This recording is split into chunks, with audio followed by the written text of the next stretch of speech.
Sebelum dunia ini ada juga udah ada kuasanya, Bang. Tapi Enggak, tidak sewaktu masih ditampilkan. bayi. Enggak ada. Tidak ditunjukkan. Ngerti nggak? Tidak Kenapa? ditunjukkan artinya bukan tidak ada. Contoh, dengar. Saya punya deposito 5M. Ketika saya nggak tunjukkan, bukan artinya nggak ada. Oon, duta SDM rendah.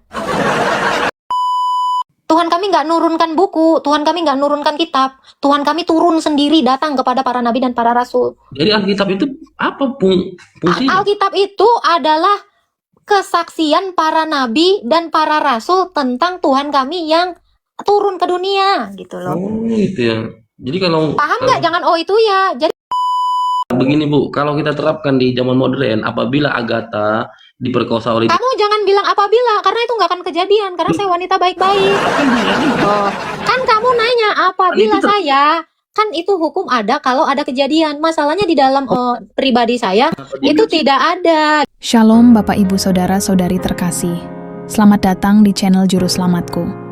Sebelumnya jangan lupa subscribe, like, dan bagikan tentang kebenaran Tuhan kita yang besar, dahsyat, dan penuh kasih. Pembahasan kali ini akan disampaikan oleh apologet Kristen yang sangat luar biasa, yaitu Saudari Agatha. Beliau akan berdiskusi dengan beberapa umat muslim yang bertanya tentang iman Kristen. Dari diskusi kali ini ada salah satu umat muslim yang mencoba menyerang iman Kristen, namun dapat dibantah oleh Saudari Agatha. Tanpa panjang lebar saya ajak Bapak Ibu Saudara-saudari untuk melihat diskusi yang sangat menarik ini, tentunya bisa menambah wawasan dan menguatkan iman kekristenan kita.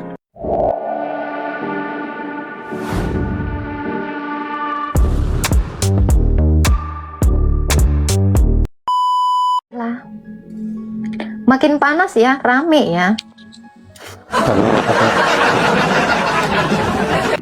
Oke, silahkan. Ibeng, mau bertanya apa?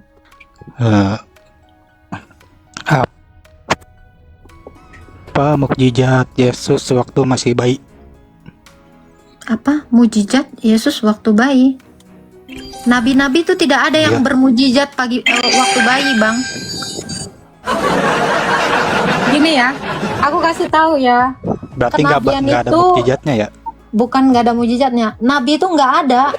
Ya, nabi itu nggak ada diangkat ketika bayi. Ketika bayi itu nggak ada diangkat menjadi nabi.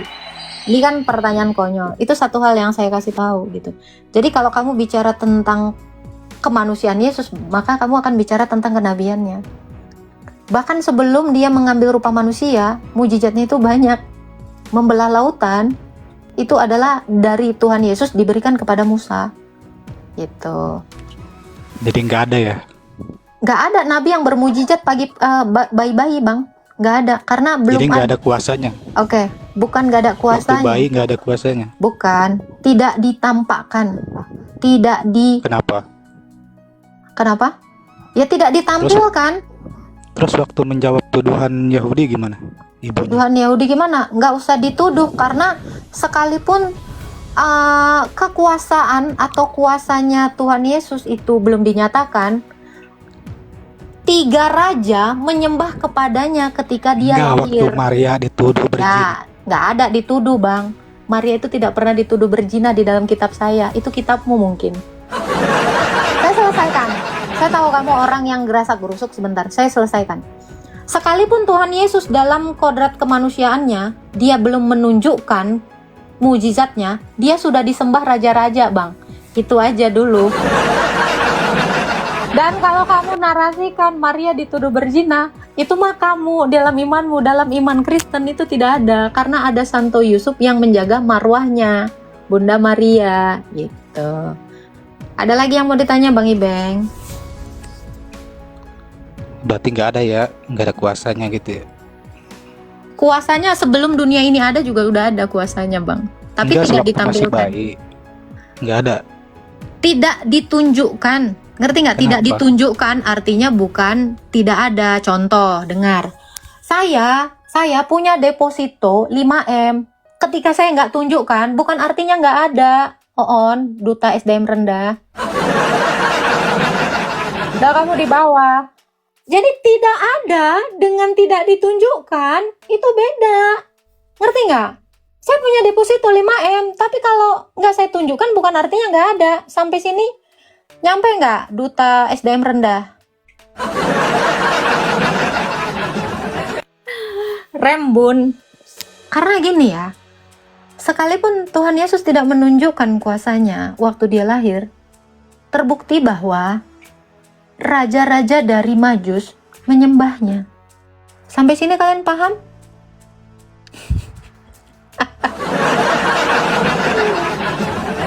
Dan kalau kamu narasikan Bunda Maria dituduh berzina, nggak ada. Santo Yusuf itu menjaga marwahnya Bunda Maria. Kamu baca di Matius 1 ayat 18.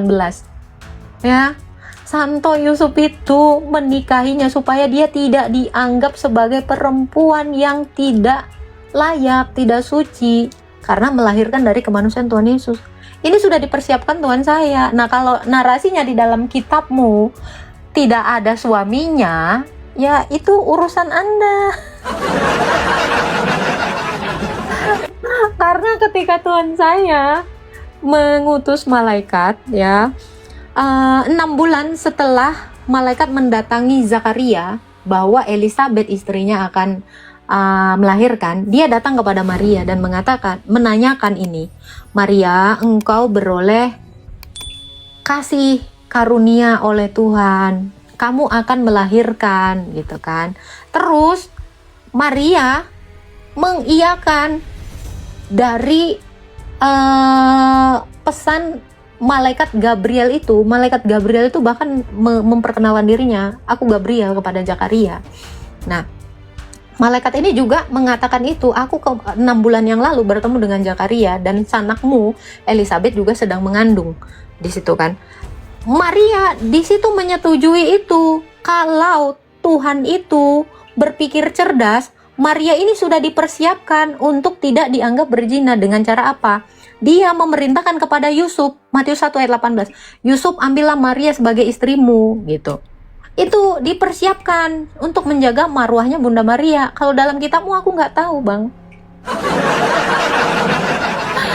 Tap-tap ya, tap-tap terus ya teman-teman ya.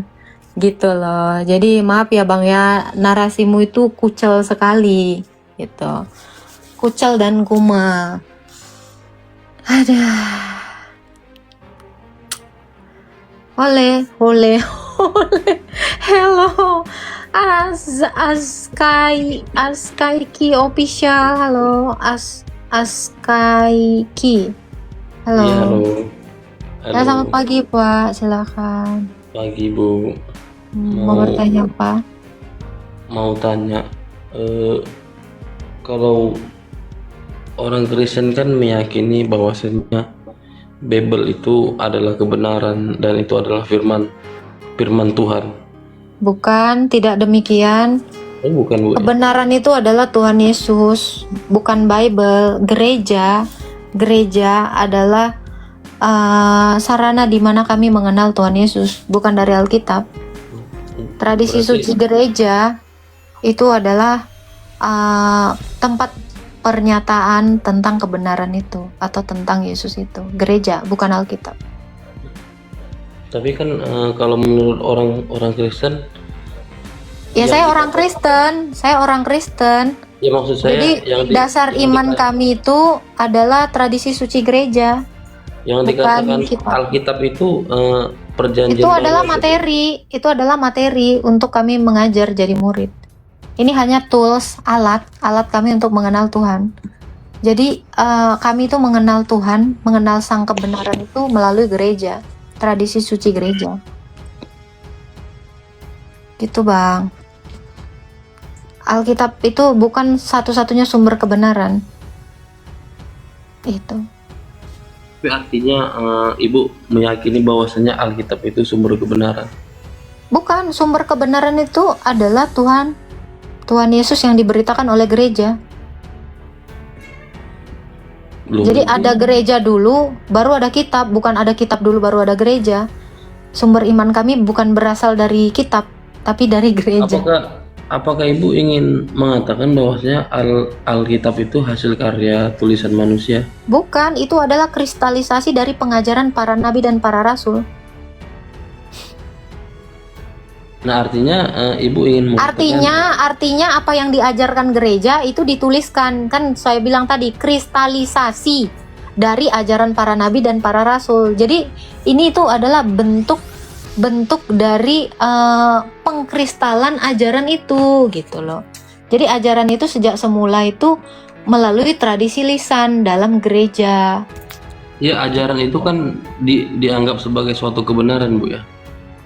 Ajaran bukan suatu kebenaran, tapi Yesus itu adalah kebenaran. Bukan ajaran itu suatu kebenaran. Yesus itu kebenaran. Iya, maksudnya kan gini, Bu. Yesus kan bagi Kristen adalah kebenaran, dan di dalam Kristen juga punya yang namanya kitab suci. Dan otomatis kitab suci itu juga dianggap sebagai salah satu dari sumber kebenaran itu, yang menjelaskan kebenaran itu. Sumber dari kebenaran itu Tuhan. Karena Tuhan kami sendiri yang ngajar. Tuhan kami nggak nurunkan buku, Tuhan kami nggak nurunkan kitab. Tuhan kami turun sendiri datang kepada para nabi dan para rasul. Jadi Alkitab itu apa fungsinya? Alkitab itu adalah kesaksian para nabi dan para rasul tentang Tuhan kami yang turun ke dunia gitu loh. Oh, gitu ya. Jadi kalau nggak? Jangan itu ya. Jadi iya, paham. kami itu mengenal Tuhan dari para nabi-nabi dan para rasul gitu. Iya, Nabi Musa memperkenalkan Yesus, Abraham memperkenalkan Yesus, Daud memperkenalkan Yesus, Ayub, semuanya rasul-rasul memperkenalkan Yesus. Jadi Alkitab ini adalah kesaksian para nabi dan para rasul tentang Yesus yang adalah kebenaran. Tapi sepertinya jawaban Ibu ini anti mainstream. Bukan anti mainstream, karena memang itu iman kami. Kami itu mengenal Kristus dari gereja, bukan dari buku. Kalau kami mengenal Yesus dari buku, saya nggak tahu. Nanti dia nggak ngerti itu buku kayak gimana ngajarkannya. Kenapa? Karena Nandar juga, sabar. Karena Nandar juga baca Alkitab, tapi dia nggak ngerti apa isi Alkitab. Juma juga baca Alkitab, tapi dia mengerti Alkitab pun enggak gitu. Jadi bukan ini sumber pengajaran itu ya para rasul. Gitu loh, gereja yang perdana itu yaitu para rasul. Iya, maksud saya gini, pemahaman Ibu itu tidak familiar seperti bukan tidak familiar, ini memang ajaran. Dari apa? Kamu nanya sama saya, ini jawaban saya. Kamu kalau nanya sama orang yang nggak ngerti firman Tuhan, ya kamu akan nggak ngerti gitu. Ya kalau kamu nanyanya sama Nandar ya kamu kamu nanyanya sama Ripa ya kamu gitu loh. Tuhan saya nggak nulis surat dijatuh-jatuhin, dikirim-kirim, dibisikin, enggak. Dia datang sendiri. Makanya ketika nabi-nabi Makanya ketika nabi-nabi melihat dia, nabi menuliskannya. Ketika rasul-rasul melihat Tuhan, rasul-rasul menuliskannya. Ini makanya saya bilang ini adalah kesaksian para nabi dan para rasul. Gitu, ngerti nggak? Oke, jadi saya mau nanya di ayat di Ulangan, boleh nggak? Boleh. Nah, jadi kan kalau tadi Ibu katakan Alkitab itu adalah tulisan dari kesaksian para nabi dan para rasul. Kesaksian para nabi dan rasul. Jadi di Ulangan 22 ayat 28 sampai 29 di situ kenapa di situ baca dulu, jangan kenapa, dibaca dulu. Apabila seseorang bertemu dengan seorang gadis yang belum bertunangan lalu memaksa tidur dengan dia dan keduanya tertangkap, maka haruslah laki-laki yang tidur dengan gadis itu memberikan 50 shikal perak kepada ayah gadis itu, dan gadis itu menjadi istrinya karena ia telah memperkosanya. Seumur hidupnya dia tidak boleh menyuruh perempuan itu pergi. Nah, yang ingin saya tanyakan, kalau memang itu kesaksian para nabi, kenapa itu kan dikatakan apabila, dan itu nggak kejadian. Memperkosanya itu kan karena ia telah memperkosanya. Apabila kedapatan, kalau nggak kedapatan gimana? Itu kan, itu narasinya kan gitu. Narasinya kan apabila seseorang, itu kan bicara tentang hukum. Apabila, kalau apabila itu terjadi atau belum? Nggak pernah ada. Belum pernah ada gitu. Maksudnya begini. Dan kalaupun ada